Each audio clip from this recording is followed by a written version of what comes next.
Well, hello. Welcome to Axiom Flux News. This is 1st of the 1st, 2015, and it's New Year's Day. We're joined here with Andy and Bok. We're going to bring you a special edition of Flux News Live. I'm going to kick off with some breaking news for today.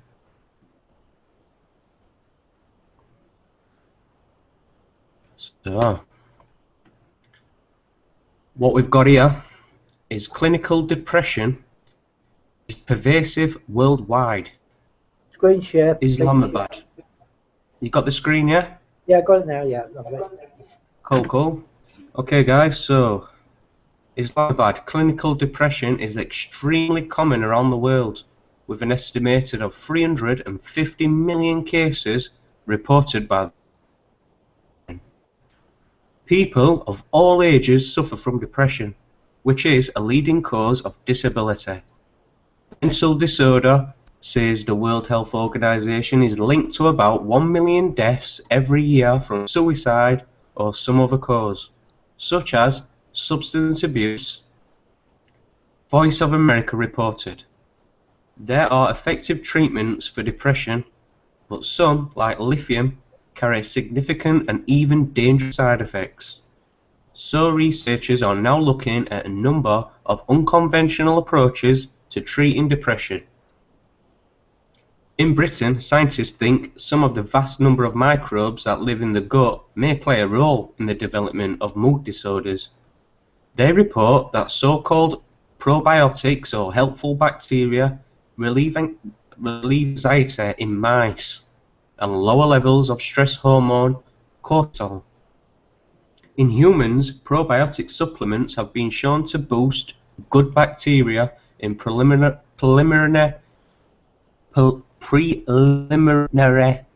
research. I'll have to get my head around that word there. Reducing bacteria that trigger inflammation. Scientists think that the beneficial microbes may improve the way people process emotions, resulting in less anxiety. They plan further studies.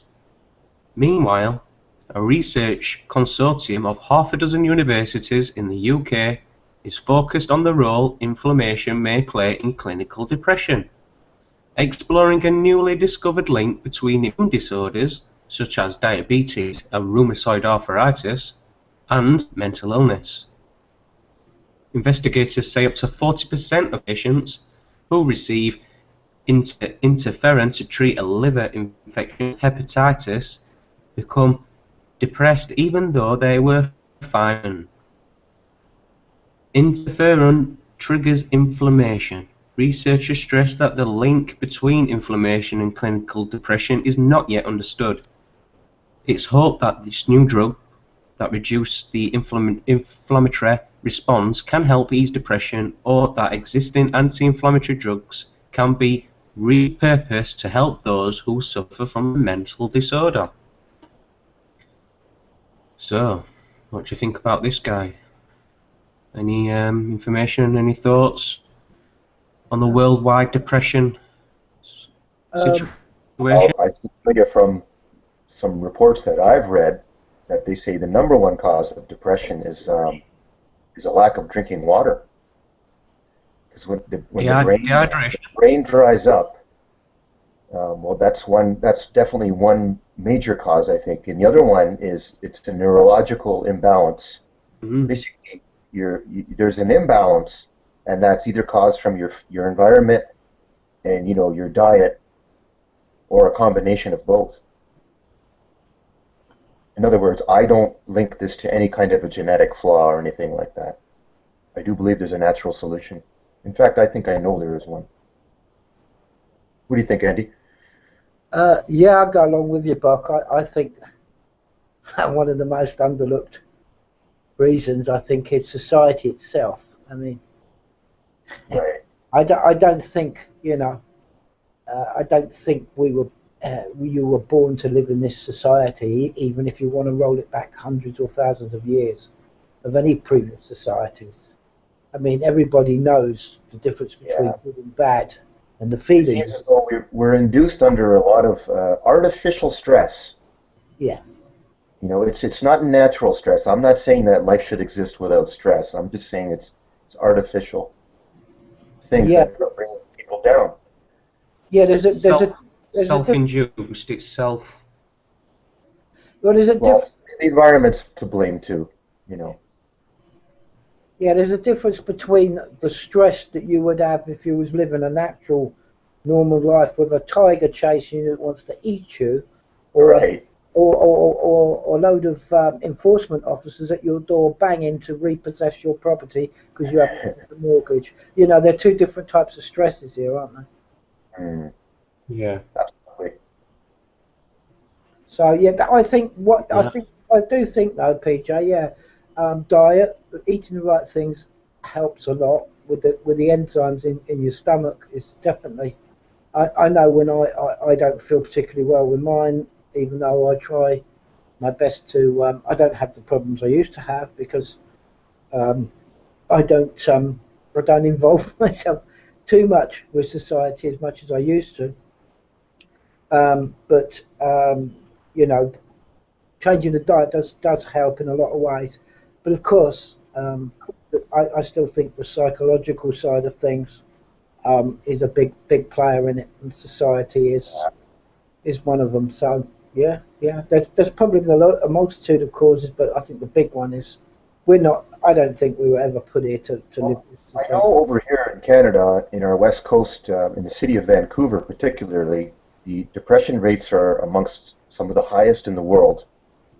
And they attribute that factor to um, because they have a long rainy season and very cloudy, weather, and so they attribute it to a lack of natural light. Yeah, yeah. Yeah, Isn't there one a complaint? The so-called complaint called is it SAD? SAD? PJ? yeah. The seasonal Seasonal, one. Yeah. Yeah, yeah, seasonal mood disorder, yeah. something like that. But it's true though that apparently a lot of people, um, you know, uh, so-called. Depression is And the thing is how very. some people are affected by this, and then some people are not. And so one must think, rationally and go, okay, well, the ones who are not suffering, you know, they must have relating it because like during their summer seasons and good weather, they're taking advantage of it, and they're outside, they're getting lots of vitamin D and fresh air, and so you could recharge your battery, and that'll get you through, the the 3 or 4 months of gloomy days. That's the way I look at it. Mm. That's Yeah, interesting. It's not very nice to live with depression. You know, you've got bipolar and all these other ones out there, and the support for these sort of people, the real hands-on approach of support, is not really there, guys. It's mainly just, take a box of this and have a box of that, and it seems to be a lot of that these. yeah, Right. Because they're never addressing the root problem. Our society's great for a temporary fix. Yeah. Um, Okay. Let me move on to my next article here, guys, if I can.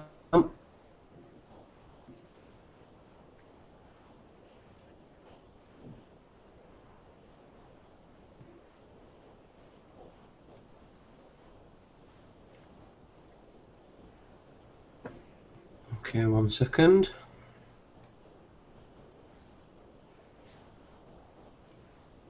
Okay, for my next article, I'd just like to go over the latest in the AirAsia plane. This is today's news, the latest news on an AirAsia plane that soared as fast as a fighter jet and then dropped almost vertically into the Jarvis as if being thrust down by a giant hand. It was revealed today by crash experts. The plane behaved in ways bordering on edge of logic before disappearing. Craft soared at unprecedented rate before falling almost vertically. Weather was so extreme pilots could not have saved 162 people on board. This is taken from the Daily Mail, the daily fail of all failures in a day. So let's just bring you this one, because it had a little few interesting things that not many of the other mainstream, lamestream media is actually covering. But moving on, it says the AirAsia jet, which plunged into the Java Sea, rose up as fast as a fighter jet.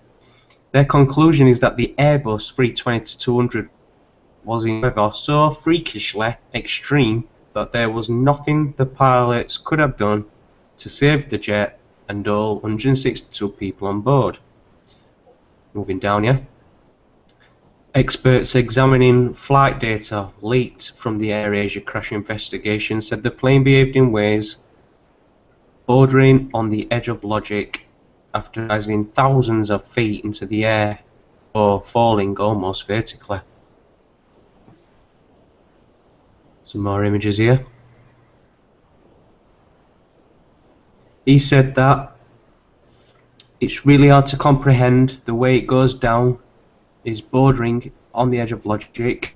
Australian aviation expert from the University of NSW told the Sydney Morning Herald that, in contrast, he was baffled by the extremely low speed of the descent, as low as 61 knots, which would suggest the plane was heading almost straight down, explaining why it has been found in water just 10 km from its last point of radar contact. Now, obviously, today it's been quite a busy day over there. They've also been putting some funerals into place from the victims that they've managed to recover. So it's but both experts are in agreement that the jet went down almost vertically. Earlier in the week, the chief executive, Tony Fernandez, who vowed today to fly home with the body of 22-year-old stewardess, can't really say that name, guys, so I'm going to give that one a miss today. Once she has been formally identified, suggested the jet had encountered very unique weather. Meanwhile, remains convinced that the reason for the crash, while officially a mystery, is possible because the aircraft was caught in severe updraft followed by an equally severe ground draft. He said that the leaked figures showed the plane climbed at a virtually unprecedented rate of 6,000 feet to 9,000 feet per minute, and you can't do that at altitude in an Airbus 320 with pilot action. It's quite interesting. In total, 7 victims of the crash have been found so far, as dive teams have promised an all-out effort to find more bodies today. Pictured is the bodies that arrive at Surabaya Police Hospital.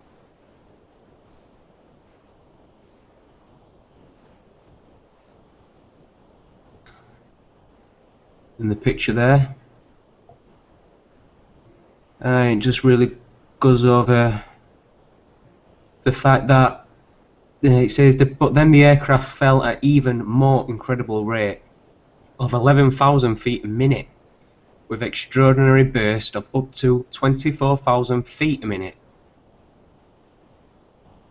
So it came down at an even rate, more significant to the rate of, as it rised.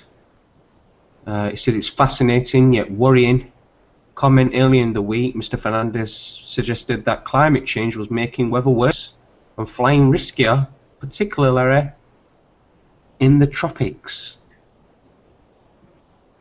He also promised that he would fly with the family to her hometown once her body has been positively identified. I think that's about it today, guys. So they're starting to find more of the victims now. I don't know the accurate number on it. I don't know whether it's still 40 or if it's 7, like it states in this article. But there you go. That's the latest for the AirAsia disaster, catastrophe, whatever you want to call it. But moving on, Andy, what do you think to that? Well, it's quite well. You're talking about updrafts here that you would need. I mean, I've looked a little bit at hurricanes and the updrafts that these special planes that fly in and out of the eye of hurricanes across the Caribbean and the Gulf of Mexico and all this business. These planes are fitted with special equipment, but they are planes at the end of the day, and they can fly in and out of these hurricanes like Katrina, which they did do, which was a Cat 5, which is probably one of the biggest hurricanes at its time, and they didn't seem to have too many problems. Obviously, they were encountered quite extreme turbulences, but from what the description of what happened to this, what you've just said in that article, that's happened to this air Asia craft, you would think it was probably more a phenomenon that was more extreme than a Cat 5 hurricane. Now, if that's the case, albeit the case that we take it as legit, the information, then surely something that's capable of this extremes in weather, you would have had some sort of pre-sight of a system like this building up. And one wonders why they sent the plane off in such adverse conditions. Now, there's always the possibility that a freak type thing could happen like this out of nowhere and instantly. But I mean, if you go look at data and records of previous hurricanes and investigations and fly-throughs and stuff that have done on hurricanes over the past 50, 60 years, you'd find it quite. I find that quite hard to swallow. But there you go. That's my opinion on it. Freak weather accident. Yeah, of course that can happen. Or instrument failure. Of course that can happen. Or even, dare I say, some type of terrorist thing or something like that. All of those things can happen. But that seems to be. What about global warming, Andy? What did you think to when it's said that suggested maybe global warming, climate change could have something to do with it? Well, is it global warming now? I thought they dropped it. I thought it was climate change now. I've got my own thoughts on that. Climate just said that, yeah.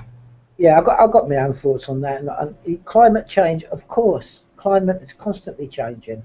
It always has changed, and it'll carry on changing. I mean, can you remember any 2 days the same in the country where we live? I can't, but, no, I'm not. I wouldn't buy too much into that. You're not buying that? I'm not buying the whole story. I just think it's a little bit far-fetched when you consider the data and information that's been released of extreme Category 5 hurricanes and above, and whatever. And these planes fly in and out, and like I say, they got special planes, but they're not that special. They're still a plane. And you don't get the instance of these spotter planes for hurricanes falling foul to such weather conditions. So I just think it's a little bit far-fetched, the whole article, but I can't disprove or prove, but I just think there's some other reason. But there we go. I'll hand it over to Bob. Yeah, little early to say yet. We need to gather more information. It would be interesting to hear, actual accounts from people as to what happened. Yeah. So, like Andy, you're saying, I agree with you. This is either some sort of a malpractice, or this is just, a human error on the part of they shouldn't have never, taken off, never let this flight go. Or thirdly, that it's just they've blamed nature. They've pointed at the beginning of the week when I started reporting this. They were saying it was a fault between the control room and the plane, the pilots. It was the fault lied between them two, possibly through communication, a lack of it. I'm not too sure. And now it's gone to weathers, to the climate change, and so we don't really know what's caused it. To be honest, it could be a combination of quite a few things, and maybe the pilots did the best to do what they could, but as the article stated, there's not much they could do to save all 162 people on board. Rationally thinking about it, and let's say like they did have a communications failure. Now, you know, at the rate of our communications, the way they are today, they're in a split second. You know, okay, maybe if you're in an aircraft, there might be a few more seconds of a delay. You would think that little bits of information would have got through. You know, consider saying like, hey, there's a bad storm over there. Like it wouldn't have been the case where, oh, it's too late. They're already in the storm. You know. Yeah. Well, I came up, you know, over the days I've been following this story, I came up with this idea now. I don't know if you'd have anything to add to it, but would it be possible for all planes to be, you know, to have CCTV actually on board? Would that be a good thing, do you think, guys, or would that not be a real recommended thing to do? I just thought, you know, maybe they could get some last images sent down before anything like that would happen, just to give them a bit more of an idea. Do you not think that that's a bright idea I came up with, or is it just one of them? Well, I think these things do exist, PJ. Unfortunately, they're not available to us. Like, you know, the contents of the black box are, you know, never available to us. Not fully, anyways. We never see any CCTV still images. I'm not really expecting to see a video, but Need to know basis. oh, that's it. Right, and I'll finish with my articles. Over to you. Okay. Right, what have we got? I'll need to share the screen, don't I? Yeah, share your own. Full screen. Okay, just getting used to this. It There we go. it gives you the ability to share an individual tab if it came up, but it's not to worry if you. Are we up? Are we sharing? Yeah, we're sharing. Yeah. We're good to go. Okay. Well, all I can say is, yeah, it's 2015. Hooray, hooray! You know, Happy New Year, Happy New Year. This article's about the seeing in of the New Year in London, and this is New Year celebrations. Revellers gather in London and across the UK. Thousands of people have gathered across the UK to watch the New Year's Eve fireworks to herald the start of 2015. Some 100,000 revellers lined the River Thames in London for the first ticketed New Year's display. Huge crowds also took the streets in Edinburgh and across Scotland for Hogmanay celebrations. Celebrations were held across the world with fireworks displays in hosts of major cities. Shortly after midnight, Prime Minister David Cameron tweeted, "Happy New Year! Hooray, hurrah!" So anyway, some shots of the lovely, oh, that's Edinburgh, I think. Let's get to London. Oh yeah, that's the eye sideways on. Oh yes, look, there's the London Eye again and all the marvellous fireworks. Look at that. Wow, look at the Houses of Parliament and all the fireworks and the London Eye, the big old eye. And anyway, moving down, it says in London a crew of more than 300 set off 12,000 fireworks as part of the annual display. Display was counted in by a 10-minute digital countdown on the western facade of the Shard, the central London skyscraper, followed by lightning comprised of searchlight strobes and 2005 numeric graphic. It was the first time the display has been ticketed, with revellers paying £10 to cover the costs of running the display. What's that, £1 million, isn't it? 100,000? Anyway, moving on. It comes after an estimated 500,000 people tried to see the 2013 and 14 New Year display, resulting in many being turned away for safety reasons.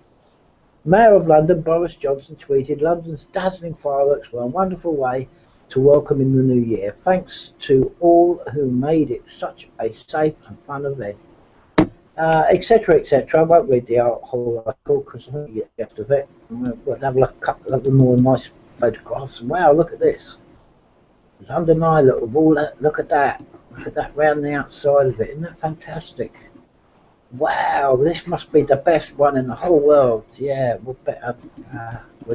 And of course we've got, oh look, the Elizabethan Tower. Isn't it called that now, I think? Big Ben. Or the Tower of Elizabeth, whatever it's called. You can correct me on that, PJ. Anyway, Oh yeah, here we go. Here's some lucky revelers. Look, here they are. They got their tickets. I got my ticket. I got my ticket. I got my ticket. Look, like a. No wonder why I never got a ticket, Andy. I was always wondering why I never got hold of one. Exactly, but we won't ponder. But look, it's like the magic chocolate golden ticket, isn't it, from Willy Wonka's chocolate factory. I got one. I got one. I only paid £10 for it. Anyway. Basically, now look at these people. Wow, look at them. You can, far as you can see, all going to London to watch the fireworks. All get parking their cars, travelling miles, catching jets in, flying in, all over the place. Now you'd think you'd get that amount of people to, protest about the austerity measures, but no, you get a few hundred, but not as much. It's not as important as the fireworks. Don't know what that. Anyway, but there you go. That's that. Now, very good celebrations in London. Wonderful. Right. Well, I'll move straight on to the next. I'll do my 3 articles, then you guys can comment afterwards. Yeah, no worries. I've tied this event in because it really sums it all up. Actually, the City of London, because I think there's such a discord between London now and the rest of the country. The difference is unbelievable. And I do think it's now its own little country in the middle of the UK, because it's got absolutely nothing to do with the rest of the UK. But this still underlines the problem. And you've got here, police evict activists and dismantle soup kitchen for London homeless. With all the dedicated centres remaining closed until January the 3rd, the situation facing the homeless in central London had hit crisis point. Yet activist groups trying to help have been forcibly ousted by the police. RT reports, I'll give them a plug, social justice activists determined to feed the homeless have faced eviction for the second time following their attempts to open a soup kitchen in Westminster in the heart of London. They were forcibly ousted by the police Tuesday night. Following their eviction from a listed Victorian building near Trafalgar Square they had been occupying in the run-up to Christmas, the group decided to set up a soup kitchen outside.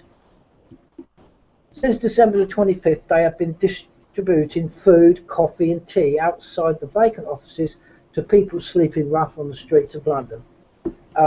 In a statement Tuesday afternoon, the group, who called themselves the Love Activists, said that the situation facing the homeless in central London has hit crisis point. Services to help the homeless in the area are woefully inadequate, they argued, with all dedicated centres due to remain closed until January the 3rd.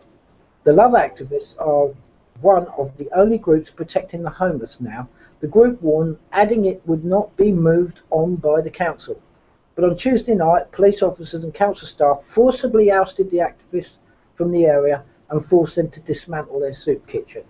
It is thought the authorities wanted to clear the street in preparations for the New Year's Eve festivities. Love activists are determined to continue providing food and clothing to the homeless people in central London despite Tuesday night's eviction. They have reportedly set up their soup kitchen again this morning in Trafalgar Square in front of the National Portrait Gallery. Well, it says here, it is thought the authorities wanted to clear the street in preparations for the New Year's Eve festivities. Well, of course, you don't want homeless people, sleeping rough. I mean, that's going to bring the whole event down. It's not a very good advert for the rest of the world to see homeless people. And of course, we don't want soup kitchens and all that nastiness. We want our own celebrations to go on. We're very, we don't want it discoloured in any way. So that depicts, that there are still homeless people in London, and these are the only guys that are doing anything. Most of the soup kitchens and that used to be there have been closed down now. So, obviously they want no homeless people on the streets in London whatsoever. They want to kick them outside, and they just don't want them in their lovely, nice principality of the City of London. So there's the discord between the two, and I think you'll see this gradually getting wider and wider and wider in 2015. I do actually think with the devolution that they're talking about, handing more powers over to local authorities, and I will think you will see that London will become it will be its own country, and I do think that that's all in the future for the new world order and how they plan to break it all up. And I think the rest of the UK will be part of the EU, apart from the little cherry in the middle called the City of London Corporation. But that's another story. I'll just quickly move on to this tragic news here. Just before you do, Andy, can I just add to that, if you don't mind? Yeah, go carry on. Yeah, I'll bring the next one up in a minute. Yeah. Okay. Right. Well, what it were was the article you just showed to do with the love activist. They did start, and it does state there that they started on Christmas Day and with intentions to feed the homeless, you know, give them a little bit of a Christmas dinner. And I do believe they had that much trouble that they ended up going to a secret court, something to do with green cap, Andy, which is not mentioned in this particular article, but I did want to add that to it because this green cap, if anybody out there has ever heard of something called green cap, please do comment underneath this video today and give us some information in green cap, because we're struggling to find certain information regarding them. Another thing I'd like to add is there's nothing wrong. Well, up in where I'm from in Yorkshire, they've got, you know, the odd church might do a bit of, you know, soup kitchen going for the homeless, but it seems to me that they don't want any Tom, Dick and Harry doing this sort of thing. They'd rather have churches doing it and, you know, things they can actually maintain and control. They just don't want everybody going out there setting soup kitchens up, do they? Well, no, because they can't control it. It's as simple as that. I mean, this is what charity's about now. If you wanted to start up a charity or just do a charitable thing, you have to register it. So by registering it, then they're in control of it. The churches, Church of England, it's all about control, and they don't want people to be helped by other people directly, because that way you're cutting them out of the game, and that's not in their best interest. And it's also about if you was to go and take some sandwiches and go on the street and start feeding people directly, just off your own means, off your own back, you will be stomped on by a police constable or an enforcement officer of some shape and form, because they don't want you actually to be doing that yourself. You know, they don't. Nobody wants to be. They don't want you to have any self-independence whatsoever. You know, they don't want you to be able to do these things for yourself. You can only do things through them and what they say, and that's what the New World Order is all about. Of course, it's like over in America, the guy that, you know, the barber, the hairdresser, he went to the local park there, and he was offering the homeless people, you know, free haircuts. He wasn't charging him. He was doing spare time. You know, he'd been a barber for over 25 years, I think, and all he wanted from it was a hug. That's all he asked. Yeah. And as soon as the councils clicked on to what were going off, they put a stop to that. But I do believe he was actually allowed back in several weeks or months later. But I think he had to go through the process of having a license and stuff like that. Yeah, exactly. And just the other day, they've installed cages around benches.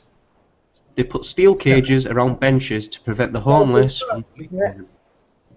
What's that, Andy? Is that in France somewhere or something? I believe it is, yeah. Yeah. Well, it makes no odds, because it's all part of the EU, it's all part of the same thing. And I can't see why people are not waking up and seeing this. But of course, they're not going to worry about that. Last night, they wouldn't have a clue what was going on, really, as long as they got their £10 golden ticket to watch all the lovely fireworks go up in the air, and fantastic. It's a new year. Let's put another one on the year. And oh, by the way, let's put a few ones on the old currency while we're at it. Keep it going. Keep the old Ponzi scheme going. Yeah, lovely, jubbly. So it just goes on. You got any thoughts on that, Bob, before I move on to my last little bit of an article? Hey, no, sorry, guys. I think you guys have covered it. Okay, man. Okay, I'll just quickly. This one here. It's the one you're on. Yeah, this one here. 35 killed in Shanghai New Year's stampede. At least 35 people have been killed and 48 injured during the New Year's celebration on the Bund, a waterfront area in central Shanghai. The stampede happened shortly before local time as a massive crowd was celebrating. Sina News has reported that massive crowds in Qianyi Square on the Bund led to the stampede. Many of the injured were students and have been taken to a number of hospitals in Shanghai. Authorities are working now to rescue and aid wounded. The cause of the incident is still investigated, though state media and a witness said that the stampede began when people tried picking up fake money thrown from a building overlooking the festivities. It was an RT reporting. Fake money had been thrown down from a bar above the street as part of New Year's celebrations. A man who declined to be identified told Reuters. President Xi Jinping has ordered the Shanghai government investigating the incident as soon as possible and all other governments to ensure a similar disaster never happens again. 1 week before the New Year celebration, Shanghai authorities cancelled the annual New Year's Eve 3D laser display, which attracted nearly 300,000 last year, according to Shanghai Daily. The reason behind the cancellation was allegedly concerned about crowd control issues. Well, this is a shame. I mean, it's a tragic event that should never happen. And in China, and people, if we believe what's been reported, started the stampede because of the chase for free money that was being chucked down from a skyscraper. I did hear actually one report, read a little bit earlier on, that it was US dollars. Did you say free money, or does it say fake money? Fake money. Fake money. You're Yeah. right. Yeah, fake money. But it's all fake, even if it's free, it's still fake, is it not? Yeah, well, that's what I'm saying. Somebody reported that it was US dollars, and I said, yeah, that's funny money, that's fake money. But why would, you know, it's a tragic, it's very tragic. And when you think that, you know, in China, it's obviously, they're obviously catching the bug from the Western world that greed is good, and it doesn't matter what happens. I don't suppose they thought that it was gonna cause what happened, but it makes you think. The old what was the name of the Wall Street guy? Greed is good. Gordon Gekko, wasn't it? Yeah. Greed is good, and you know, and it's just very sad and very tragic, and that's the end of the articles on the New Year. And Happy New Year. I don't know about the happy, but over to you. Depends who it's referring to. Anyway, I just thought, Andy, you know, like he said they had 300,000. If each person, you know, donated £1 just to get an entry fee, that'd probably keep, you know, some sort of control going. Plus, if they did that over in UK, we'd maybe be able to feed some of these homeless people, eh? well, it makes you, you know, makes you wonder what they've done with the £1 million they took in tickets for the fireworks display. Aye, true. Well, there's 9,000 fireworks to pay for. Well, And how many people to set them off? 300, did it say? something like that. But then why should they want paying if it's a celebration for the New Year? But I thought perhaps some sort of government charity might pay for it, but I think that's being a bit naive, isn't it? But anyway, we know it's all funny money anyway. It's just numbers, isn't it? I mean, they've got people stampeding like a bunch of bulls. Yeah. That's the stuff. There, you know, hundreds of years ago they were worshiping this running of the bull and this and that, and now they've got people doing the stampede themselves. Yeah. You wonder. Okay, Buck, over to you. What have you brought from from Canada today? Well, it's actually, I've got an article from the BBC News today. They're discussing the future. I thought would be appropriate as we kick off year 2015. And Oh, yeah. 6 lessons we can learn from geniuses.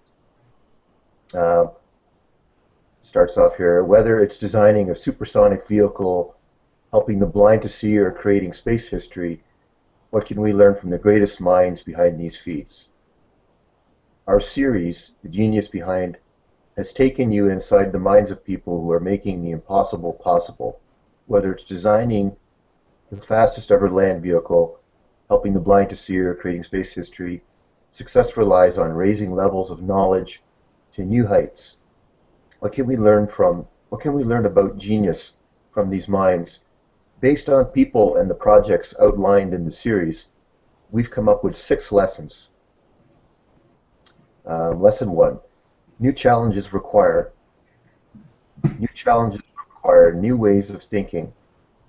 Part car, part jet fighter, part spaceship. Bloodhound SSC aims to be the fastest land vehicle to break the 1,000-mile-an-hour barrier. Let's get to the second one here. Lesson 2: let evidence shape your opinion. That's some pretty good, that's sound scientific advice. I had a pretty hard time convincing others, he admits. Yet 2 key pieces of evidence uncovered this year seem to support his point of view. Time will tell whether the new theories are true, but there may be further twists to the tale. But thinking about the fact that you may be the first person to see something for the first time doesn't happen very often, he says. When it does, it's thrilling. Lesson 3: it really is 99% perspiration. Sheila Nierenberg at Cornell University is trying to develop new prosthetic device for treating blindness. Key to this was cracking the code that transmits information from the eye to the brain. Once I realized this, I couldn't eat, I couldn't sleep. All I wanted to do was work, she says. So they're saying, once you're onto an idea, it'll consume you. And the answer isn't always what you expect. Sylvia Earle has spent decades trying to see the ocean with new eyes. Her dream machine is a submarine that could take scientists all the way to the bottom, to the deepest ocean floor. What sort of material could best withstand the types of pressure you would encounter 1,000 miles below the ocean surface? It could be steel, it could be titanium, it could be some sort of ceramic or some kind of aluminum system, but glass is the ultimate material. By her estimates, a glass sphere 4 to 6 inches thick should be able to safely explore the ocean's depth. Glass is the oldest material known to man and one of the least understood.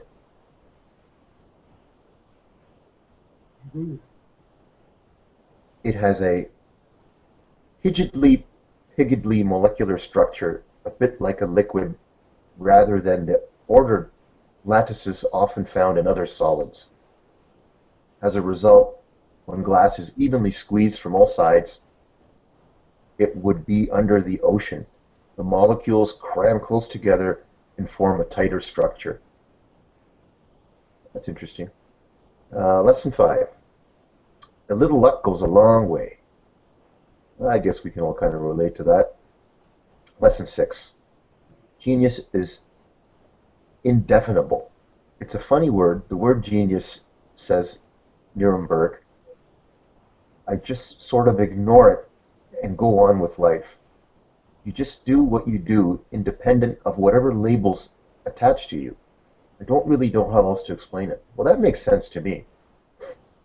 To remain open-minded in your research, you can't attach yourself to anything. Yeah. That's the only article I have today, guys. Oh, that's interesting, Bob. Thanks for that. Yeah, good way to kick off the 2015 for sure. I found it funny that, beginning this article, the first thing that pops into some of these people's minds are, the fastest ever land vehicle. Like, does that really define being a genius? I think how far are we going to push this barrier? You're like, who cares? It's not a big deal. Today we have a car that goes 200 miles an hour. Most definitely we're going to have a car in the future that will go 400 miles an hour. And, you know, it can only increase. I don't think that's being a genius, but there were some good things said in this article. Like, the best I found was, let evidence shape your opinion. You know. Well, I think what you said about the fastest vehicle as one of them, I mean, the picture you got there of Albert Einstein with his tongue out, I mean, it's the opposite. It's irrelevant. It's not very relevant, unlike his theory. But I mean, I'm not that wowed with what, you know. I noticed that when they do this, they always put like Albert Einstein out there, or they mention, maybe I didn't mention him in the article, but there's never any reference to Nikola Tesla, is there? You know, I find that quite. No. I find that quite interesting. Of course, if the truth was ever really to come out about him and his patents and what he was trying to achieve and everything, we might miles down the road of this article. You're right. We should actually be calling technology should be named Tesla. Yeah. Technology itself is Tesla. Without Tesla, we wouldn't have tech today. No. Yeah. Yeah. Interesting. Nice article. Thanks, Bob. Yeah. You're welcome, guys. Yeah, thanks guys for that. Okay, so we will be back tomorrow with some more breaking news from the Flux News, but until then, have a good day and we wish you all good for 2015.